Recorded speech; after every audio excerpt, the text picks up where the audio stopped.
दोस्तों नमस्कार। मैं doctor Pradeep Kumar Singh, senior orthopaedic consultant. आप सभी लोगों का Om Sai ortho and physio centre में स्वागत है। दोस्तों, आज का टॉपिक है कि हमारे शरीर में जो ब्लड है कहाँ बनता है। जो ये हम सब लोगों को जानना ज़रूरी है कि हमारे शरीर का जो मुख्य जो पार्ट होता है, जो ब्लड, वो हमारे शरीर में कहाँ बनता है।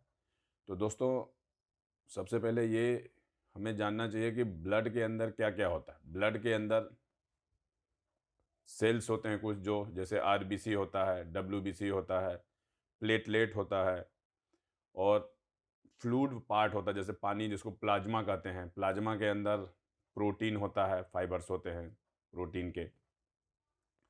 तो दोस्तों, जो ब्लड होता है वो हमारे शरीर में वो बोन के अंदर बनता है। बोन के अंदर एक पार्ट होता है जिसको कहते हैं बोन मैरो। बोन मैरो जो होता है सॉफ्ट स्पॉन्जी मटेरियल, जो है बोन के सेंटर के अंदर होता है। जैसे ये देखिए, जैसे ये बोन है, ये थाई का बोन है, फीमर बोन जिसको कहते हैं। इसके अंदर देखिए ये बोन मैरो है। और अब जैसे ये बोन है लेग का, टिबिया का पार्ट है, इन दोनों देखो टिबिया फिबुला, इसके अंदर देखिए ये बोन मैरो है, इसका बोन मैरो ये है। नॉर्मली जो ये बनता है बोन मैरो के अंदर, वो भी फ्लैट बोन के बोन मैरो में बनने, कोई लॉन्ग बोन जो होते हैं उनमें भी बनता है, लेकिन फ्लैट बोन वाले जो बोन मैरो हैं उसमें ज़्यादा बनता है। और 95% जो ब्लड का जो है फॉर्मेशन होता है वो बोन मैरो में होता है। 5% जो होते हैं, स्पेशली उसमें डब्ल्यूबीसी होते हैं, जो वो लिम्फ नोड, स्प्लीन और कुछ और पार्ट है जिसको थाइमस कहते हैं, उसमें बनते हैं। तो 95% जो 95% पार्ट है वो बोन के बोन मैरो में बनता है, स्पेशली फ्लैट बोन। अब आप कहेंगे फ्लैट बोन कौन सा होता है। फ्लैट बोन जो होता है वो, जैसे ये रीढ़ की हड्डी है जिसके अंदर देखिए ये दोनों फ्लैट बोन है, ये पेल्विक बोन है।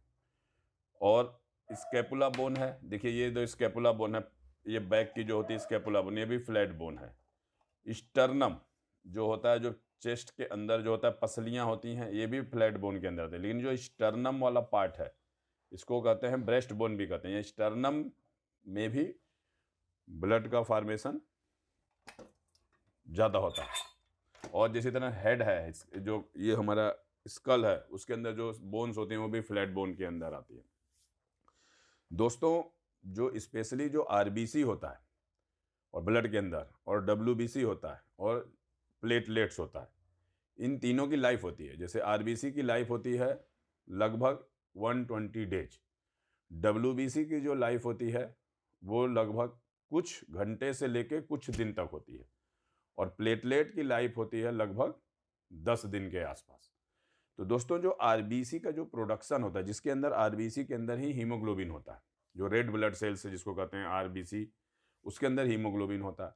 और हीमोग्लोबिन का जो प्रोडक्शन होता है वो एक तरह के हार्मोन होता है जिसको कहते हैं इरिथ्रोपोएटिन हार्मोन, जो कि किडनी के अंदर ये हार्मोन बनता है।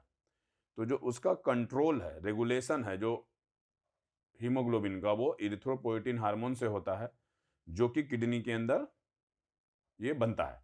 तो इसीलिए आपने जब कभी देखा होगा कि जिसको भी किडनी की प्रॉब्लम हो जाती है, किडनी डिजीज हो जाता है, किडनी फेल हो जाता है, जिसको सीआरएफ कहते हैं, उन लोगों को हमेशा हीमोग्लोबिन कम हो जाता है।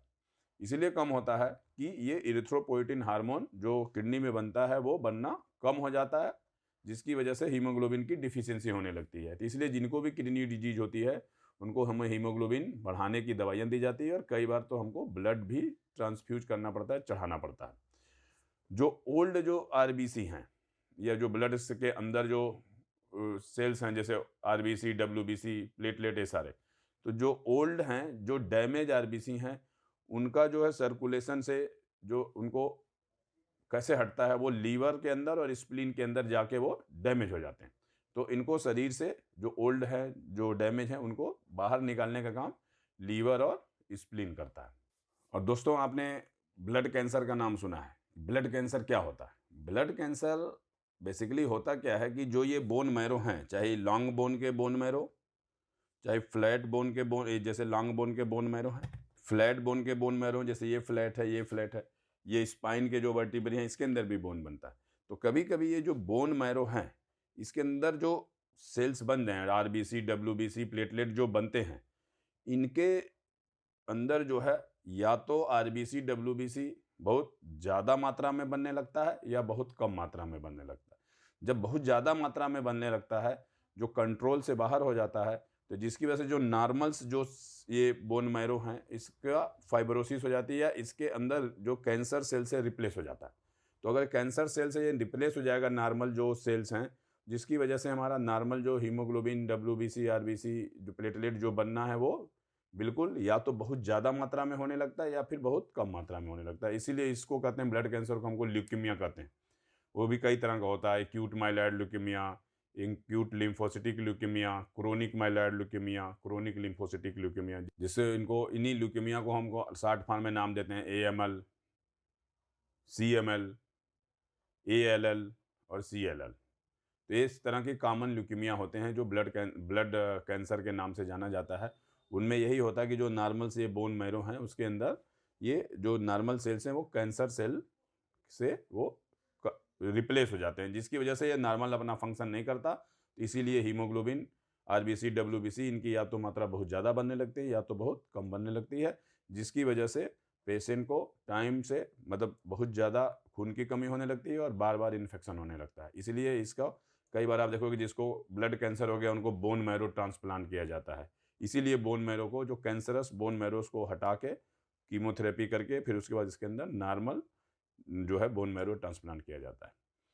तो दोस्तों, हमारे शरीर में ब्लड कहाँ बनता है उसके बारे में इतना ही। और मेरा ये वीडियो अच्छा लगा हो तो प्लीज़ लाइक और सब्सक्राइब ज़रूर करिएगा। थैंक यू, मिलते हैं अगले वीडियो में।